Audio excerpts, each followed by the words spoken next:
할렐루야. 이 아침에도 주님의 은혜가 함께하는 삶이 되시기를 바랍니다.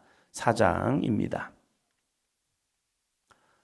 창세기 4장을 보면 하나님의 거룩한 은혜로 시작하여서 어쩌면 어떻게 이런 일이 벌어질 수 있을까 하면서 가인의 범죄함이 나타납니다. 은혜로 시작하여서 하나님의 말씀에 대한 불순종으로 때로는 심판으로 끝나는 경우도 있습니다. 그러나 4장의 마지막을 보면 하나님의 은혜가 계속됨을 우리는 볼 수 있습니다. 어제 저녁에도 라멕에 대해서 말씀을 나누었죠. 라멕, 그에게는 많은 부함과 축복이 주어졌지만 그 축복이 하나님을 떠나니까 그것이 오히려 축복이 아니라 저주거리가 되고 있는 거죠. 그런데 이 가인의 후손과 이제 셋의 후손들의 이름을 보면 동일한 이름들이 주어집니다. 그 당시에 이제 이름을 지음에 있어서 비슷한 이름들, 동일한 이름들이 주어지지만 하나님의 약속의 계보에 있는 이름과 그리고 하나님을 떠난 가인의 후손들의 이름의 그 삶을 보면 완전히 다른 인생을 살아갑니다. 이름은 같습니다. 그러나 하나님이 함께하느냐 함께하지 않느냐에 따라서 그 자손들의 삶이 완전히 달라지고 있다는 거예요. 우리들의 삶도 마찬가지입니다. 동일한 이름을 가지고 살아갑니다. 누군가에게는 박재영이라는 이름도 있겠죠. 그러나 그 인생 속에서 하나님이 함께하느냐, 하나님이 함께하지 않느냐, 똑같은 이름이지만 다른 인생을 살고 있는 모습을 보게 된다는 겁니다. 가인의 후손들은 하나님을 떠나서 자신들의 생각과 자신들의 기준이 하나님이 되어서 살아갑니다. 그러나 이 마지막 오늘 보면 이렇게 나아갑니다. 25절이요. 4장 25절. 아담이 다시 자기 아내와 동침하매 그가 아들을 낳아 그의 이름을 셋이라 하였으니 이는 하나님이 내게 가인을 죽인 아벨 대신에 다른 씨를 주셨다 함이며. 아멘. 하나님이 내게 가인이 죽인 아벨 대신에 다른 씨를 주셨다. 다른 씨를 주셨다. 이것이 무엇입니까? 아벨이 죽고 가인은 떠나가고 그럼 이제 끝났나? 이게 아니라는 거죠. 하나님은 또 다른 씨를 통하여 또다시 회복하고 있다는 거죠. 이제 봄이 되잖아요. 봄이 되면서 이제 산이나 들이나 들판이나 보면 거기에 또 다른 싹이 올라오고 있습니다. 작년의 싹이 아니죠. 올해 뿌려진 씨앗들이, 그 씨앗들이 다시 그 속에서 뿌리를 내리고 점점 싹이 올라오고 있습니다. 그것을 통하여서 이제 2026년에 새로운 시작들이 벌어지고 있는 거죠. 우리는 죄악된 세상을 바라보면서 이제 끝난 거 아니야? 아니더라고요. 또다시 회복이 되더라고요. 군생활할 때 동해안에 불이 크게 났었습니다. 그 동해안에 불이 크게 나니까 이제 많은 사람들이 이런 얘기를 하더라고요. 이 산들이 회복되기 위해서는 이제 과학적인 검증이 있겠죠. 그래서 몇 년이 지나야, 이제 상당히 긴 시간이 지나야 이 산들이 회복될 겁니다. 그 이유가 이제 그 불이 나가지고 그 열기로 인해서 땅이 죽었다는 거예요. 땅이 몇 센치 깊이 있게 이제 불의 화염에 의해서, 열기에 의해서 모든 것이 다 죽어서 회복되지 못할 겁니다. 이렇게 얘기하는 거예요. 그런데 놀랍게도 그 다음 해에도 불이 난다는 사실이에요. 우리는 내 인간적인 생각과 여러 가지 검증을 통해서 이제는 이 땅이 회복되기 위해서는 너무 많은 시간이 필요합니다 라고 말하지만 하나님은 그 다음 봄에 또 다른 씨앗들을 준비하셔서 거기를 회복하고 있다는 사실이에요. 오늘 우리의 기도가 이 거룩한 또 다른 씨앗이 되기를 바랍니다. 성경이 이렇게 말합니다. 다른 씨를 주셨다. 다른 믿음의 씨를 주셨고, 다른 소망의 씨를 주셨고, 다른 하나님의 은혜의 씨를 주심을 통하여서 하나님은 또다시 일으키고 있다는 사실입니다. 우리 사도행전교회가, 저와 여러분이 이런 영적인 다른 씨가 되시기를 바랍니다. 그래서 26절에 보니까 놀라운 은혜이죠. 26절, 셋도 아들을 낳고 그의 이름을 에노스라 하였으며 그때 사람들이 비로소 여호와의 이름을 불렀더라. 오늘의 말씀이기도 합니다. 셋도 아들을 낳습니다. 가인도 아들을 낳고 셋도 아들을 낳았어요. 근데 이 가인의 아들들은 하나님을 찾지 않고 내가 하나님이 되어버립니다. 그들은 에덴의 동쪽으로 넘어갔기 때문입니다.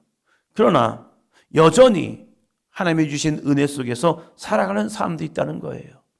어떤 분은 이 땅에 소망이 없어요 라고 하는 사람도 있지만 어떤 사람은 여전히 하나님의 소망을 이야기하는 사람들이 있습니다. 셋을 보니까 그래요. 이의 가정은 완전히 큰 어려움을 겪어놨잖아요. 형이 동생을 죽임을 통하여서 정말로 잊지 말아야 할 그러한 모습들이 벌어졌어요. 그럼에도 불구하고 아담과 하와가 다시 동침하였고 그 동침함을 통하여서 셋을 낳고 그 셋을 통하여서 또 자녀가 낳았는데 그의 이름을 에노스라고 합니다. 그 에노스의 모습 속에서 무슨 일이 벌어지느냐? 그때에 사람들이 비로소 여호와의 이름을 불렀다. 여호와의 이름을 불렀다는 것은 하나님, 여호와 하나님 이라고 그냥 부르는 것으로 끝나는 것이 아니라 성경의 다른 번역본을 보니까 그들이 하나님을 예배하기 시작하였다. 하나님을 불렀다는 것은 그냥 하나님이라고 해요 이렇게 그냥 명명하는 것으로 끝나는 것이 아니라 이 성경이 말하는 여호와 이름을 불렀다는 것은 그들이 모여서 하나님을 예배하기 시작했다는 거예요.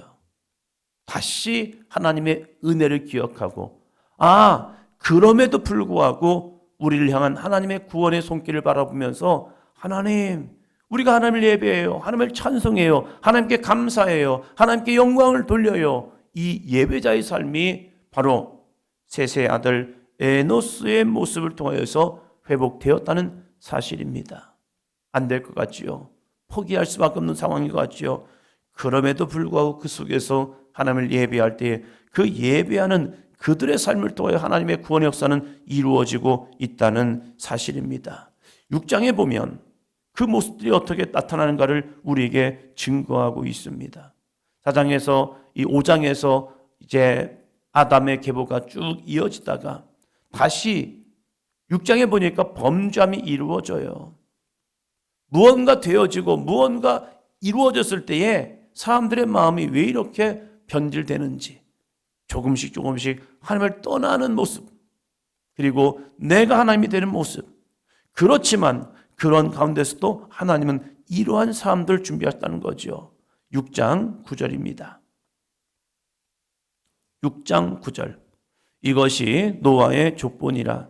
노아는 의인이요 당대의 완전한 자라. 그는 하나님과 동행하였으며. 아멘. 노아가 의인이 되었답니다. 사람들은 자기 생각대로 살다가 범죄함을 통하여 하나님께서 내가 이 땅에 사람들 진 것이 한탄스럽다라고 하였지만 그럼에도 불구하고 노아는 의인이요 당대의 완전한 자라. 어떻게 노아가 의인이 됩니까? 어떻게 완전한 자가 됩니까? 그 이유를 이야기합니다. 우리는 부족합니다. 늘 부족함이 있어요. 그러나 그 부족함을 채우는 분이 있으면 우리는 완전해집니다. 그리스도로 살아간다는 것이 완벽한 삶이 아니잖아요. 그러나 그리스도로 살아갈 때 중요한 게 있죠. 그리스도인. 똑같은 사람인데 그 앞에 그리스도라는 게 붙어요. 그래서 주님 때문에 우리가 의로운 자가 되는 거죠. 노아의 완전함과 노아의 의는요, 바로 한 가지 비밀. 그는 하나님과 동행하였으며 라고 말합니다. 하나님과 동행하였기에 그는 의인이라 인침을 받고 하나님과 동행하였기에 그는 완전한 자라 인침을 받습니다. 우리도 마찬가지입니다. 세상 사람이 볼 때는 너나 우리나 비슷한 것 같아. 맞아요. 비슷해요. 그러나 같지 않습니다. 세상 사람과 우리는 비슷한 삶이 된 것 같아요. 그러나 같지 않아요. 왜 같지 않느냐? 우리는 그리스도가 함께하기 때문입니다. 그리스도가 함께함을 통해서 주님이 우리를 의롭다 인쳐주시는 거예요. 잘난 것도 없는 것 같고 특별한 것도 없는 것 같아요. 그러나 그리스도를 의지하거든요.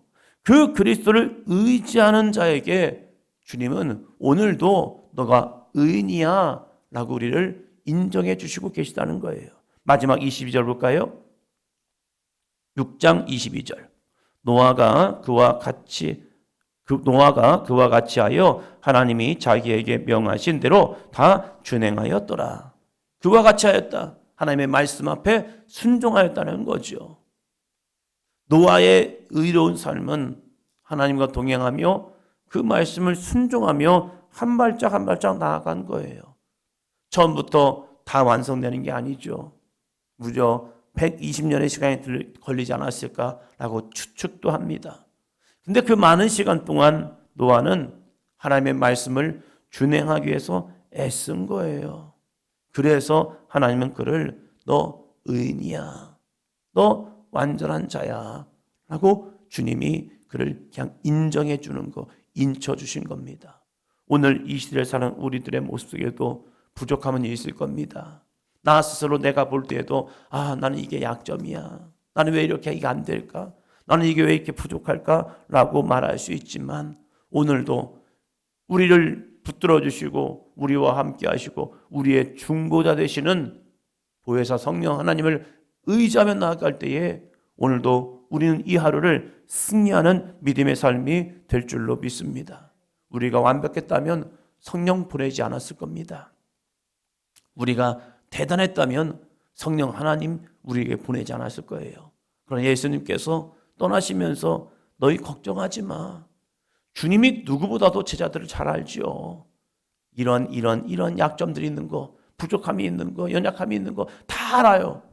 그래서 주님께서 그들에게 말씀하셨죠. 염려하지 마, 두려워하지 마, 걱정하지 마. 내가 너희를 도와줄 보혜사 그 성령을 보내줄 거야. 그리고 너희는 그 성령이 임하도록 열심히 기도해. 그러면 오직 성령이 너에게 임하시면 너희가 권능을 받고 예루살렘과 온 유다와 사마리아와 땅끝까지로 너의 증인이 나의 증인이 될 거야. 그 성령을 의지해. 그들이 그것을 의지하여 다 같이 하여 하나님이 그들에게 명하신 대로 순종할 때에 주님이 그들에게 명령에 순종할 때에 주님이 그들에게 성령의 충만함을 주인 줄로 믿습니다. 오늘 이 시대를 사는 우리들에게도 염려가 되고 근심이 되고 걱정이 되죠.